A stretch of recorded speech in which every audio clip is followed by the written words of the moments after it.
राधे राधे। जय श्री कृष्ण। एक बात आप लोगों से, श्रोताओं से मैं पूछना चाहता हूँ कि आप राधा रानी जी को कहाँ तक जानते हैं?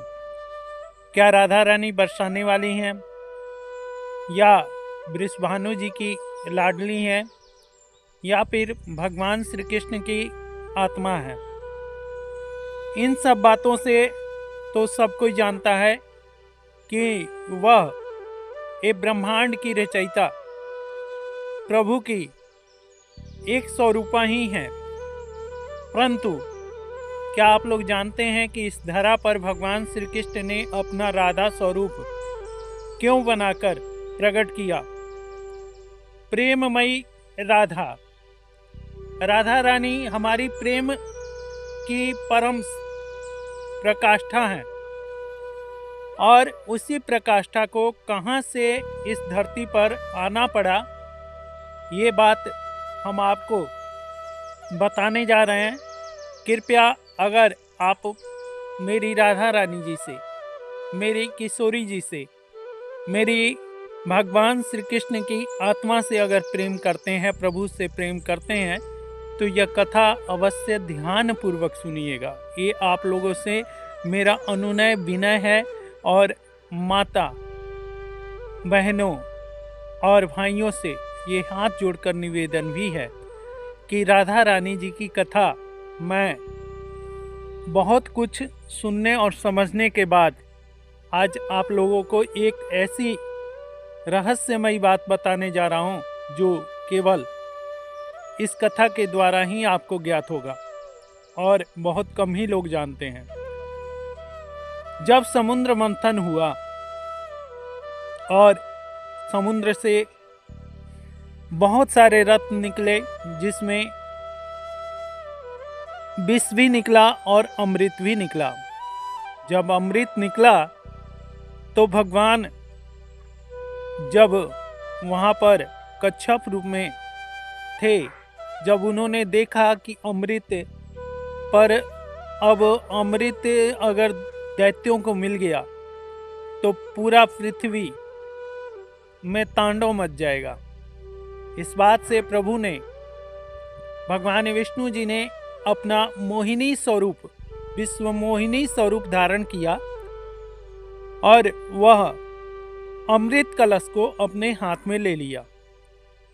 अब जिसने भी वह विश्व मोहिनी स्वरूप को देखा, वह सब एक ही बात सोचने लगा कि काश ये जो इतना सुंदर मोहिनी स्वरूपा है, एक काश मेरी पत्नी होती, काश मेरी प्रियतमा होती, और तो और केवल वो मुझे देख भी लेती तो मेरा जीवन सफल हो जाता। कोई कहता है अगर मुझे छू भी लेती तो मेरा जीवन सफल हो जाता। यह बात देवताओं में ही नहीं, दानवों में, और दानवों में ही नहीं, देवताओं में भी कोई भी ऐसा नहीं रहा कि जो विश्व मोहिनी के स्वरूप से मोहित नहीं हुआ हो। सब मोहित हो गए, सब एकाएक दृष्टि टिकाकर सिर्फ मोहिनी स्वरूपा को देख रहे हैं। कोई भी अमृत कलश को नहीं देख रहा है, जिससे प्रभु उस अमृत को बांटने में सफल हुए। और वही बात हम आप लोगों को बताने जा रहे हैं। जब अमृत के हकदार देवता और दानव दोनों मोहिनी के स्वरूप को देखकर मोहित हो गए, तब वह अपने आप को भी भूल गए। परंतु वहां सबको तो काम पीड़िता कामदेव ने एक बाण में ही सबको बेध दिया था। परंतु वहां एक ऐसा भी शख्स था, एक ऐसा भी धर्मात्मा थे, जो उस मोहिनी स्वरूप से काम वशीभूत नहीं हुए। वह क्या आप जानते हैं कौन थे? तो आइए आपको बताते हैं। भगवान सूर्य, भगवान भास्कर, जो स्वयं भगवान विष्णु के ही स्वरूप हैं, जिनके तेज को देखने के लिए हमारी आंखें कम पड़ जाती हैं। अगर भगवान के तरफ, उनके प्रकाश के तरफ कोई भी देखता है तो आप जानते ही हैं कि क्या होता है आंखों को। वो आंख नहीं है जो भगवान सूर्य को नेत्र भरकर भास्कर जी को देख सके। वही भगवान सूर्य केवल मोहिनी जी को देखकर मोहित तो हुए, पर उनमें कामुकता ना होकर वहां पर वात्सल्य प्रेम उमड़ पड़ा और उन्होंने अपने मन में सोचा कि काश ये लड़की, जो ये विश्वमोहिनी है, काश ये मेरी बेटी होती। और अभी उन्होंने सोचा, तब तक त्रिलोकीनाथ भगवान विष्णु जी भाप गए सूर्य के उस स्वरूप को, सूर्य के उस मन को, और उन्होंने तथास्तु कह दिया।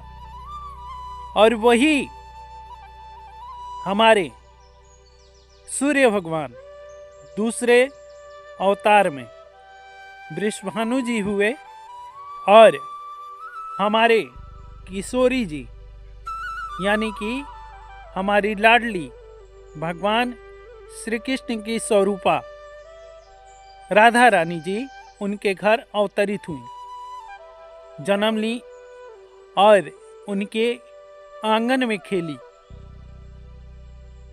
ब्रज की गलियों में, गोकुल की गलियों में, बरसाने की गलियों में जगह जगह खेली और सबकी मनमोहिनी हो गई।